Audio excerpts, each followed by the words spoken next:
ইন্না লিল্লাহি ওয়া ইন্না ইলাইহি রাজিউন।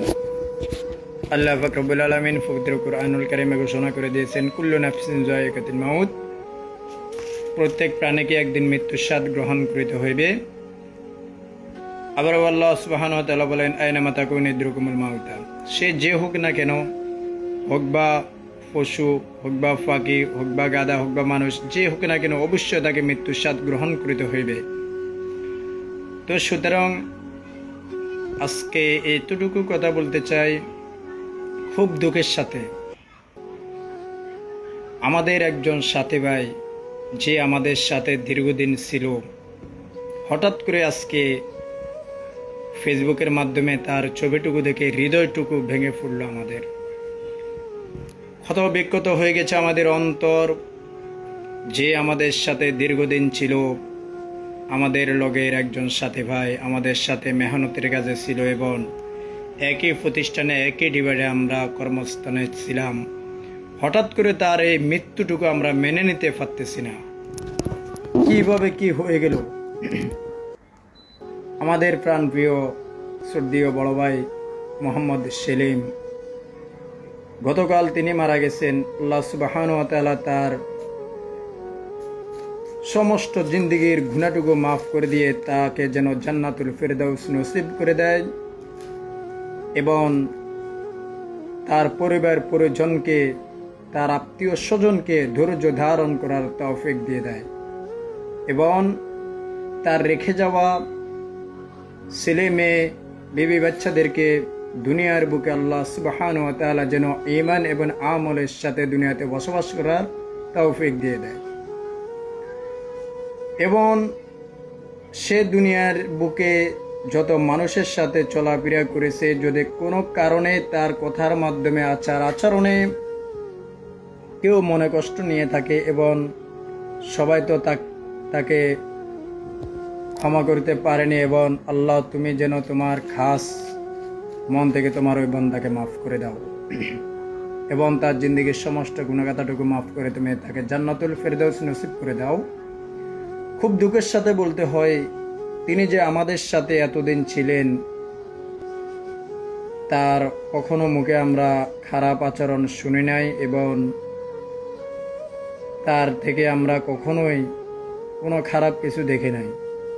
সব সময় আমাদের সাথে যখন দেখা হইতো, ছোট ভাইয়ের মতো আমাদেরকে আদর করত, আমরা বড় ভাইয়ের মতো তাকে সম্মান করতাম। হঠাৎ করে আজকে তার মৃত্যুর কথা শুনে মনটা কেমন ভেঙে পড়ল আমাদের। অবশ্যই আমাদের সবাইকে একদিন পৃথিবীর বুক থেকে বিদায় হয়ে যেতে হবে। তো আসলে পৃথিবীতে আল্লাহ সুবহানাহু ওয়া তাআলা আমাদেরকে পাঠিয়েছেন ক্ষণস্থায়ী পৃথিবী। আল্লাহ বলেছেন যে ক্ষণস্থায়ী পৃথিবী তোমাদেরকে পাঠিয়েছি এবং অচিরে তোমাদেরকে আমি দুনিয়া থেকে নিয়ে আসব। দুনিয়ার বুকে তোমাদেরকে আমি পাঠিয়েছি এটা পরীক্ষার জন্য। পরীক্ষায় যদি তোমরা পাস করো জান্নাত পাবে, আর যদি পরীক্ষায় তোমরা ফেল করো তাহলে তোমাদের জন্য শাস্তিদায়ক জাহান্নাম রাখা হয়েছে। আল্লাহ পাক রব্বুল আলামিন পবিত্র কুরআনুল কারীমে ঘোষণা করে দিয়েছেন, ওয়ালিল্লাযিনা কাফারু বিরাব্বিহিম আযাবু জাহান্নাম ওয়া বিসাল মাসির, যারা তাদের পালনকর্তাকে অস্বীকার করবে তাদের জন্য রয়েছে শাস্তিদায়ক জাহান্নাম, সেটা কত না নিকৃষ্ট একটা স্থান। তো সুতরাং যারা তাদের পালনকর্তাকে অস্বীকার করবে তাদের জন্য খুব ভয়ঙ্কর জাহান্নাম রেডি করে রেখেছেন আল্লাহ নিজেই বলেছেন। এবং দুনিয়ার বুকে আমরা যারা আছি, আমরা যেন আল্লাহ সুবহানাহু ওয়া তাআলার হুকুমের বাইরে কোনো কিছুই না করি, কারণ মৃত্যুর কোনো গ্যারান্টি নাই। আসার একটা সিরিয়াল আছে, তবে যাওয়ার কোনো সিরিয়াল নাই। সেজন্য আমরা পরস্পর এবং আত্মীয় স্বজন, মাতা পিতা, ভাই বোন, কর্মস্থানে অবস্থা, যাদের সঙ্গে আমাদের টুকিটাকি হয়তো চাকরি ক্ষেত্রে টুকিটাকি মনোবাদ থাকে, সেইগুলো আমরা সব কিছু বাদ দিয়ে আমরা সবাই একই ছায়ার নিচে চলে আসি এবং হিংসা বিদ্বেষ দূর করে আমরা একজন একজনকে ভালোবাসি। কারণ কার কখন মৃত্যু হয়ে যায় কেউ বলতে পারে না, একমাত্র আল্লাহ সুবহানাহু ওয়া তাআলা বলতে পারেন। তো সুতরাং ভাইয়ের কথাটুকু দেখে আমার খুবই মনটা ভেঙে পড়ল। আল্লাহ, এমন একজন লোককে তুমি দুনিয়ার থেকে নিয়ে গেলা, হঠাৎ করে তার পরিবার পরিজন কোন হাওলাতে দুনিয়াতে বসবাস করবে, তার পরিবারের জিম্মেদারি কে নেবেন।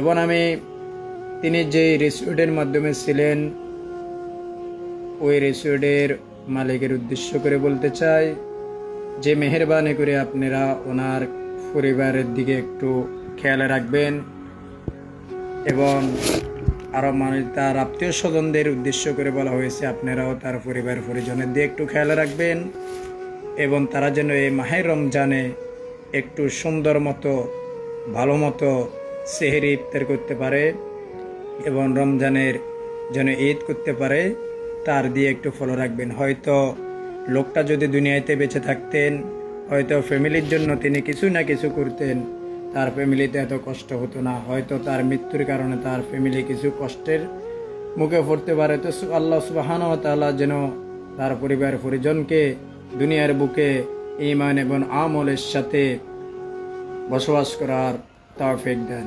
আখির দাওয়ানা আলহামদুলিল্লাহি রাব্বিল আলামিন। আসসালামু আলাইকুম রহমতুল্লাহি ওয়া বারাকাতুহু।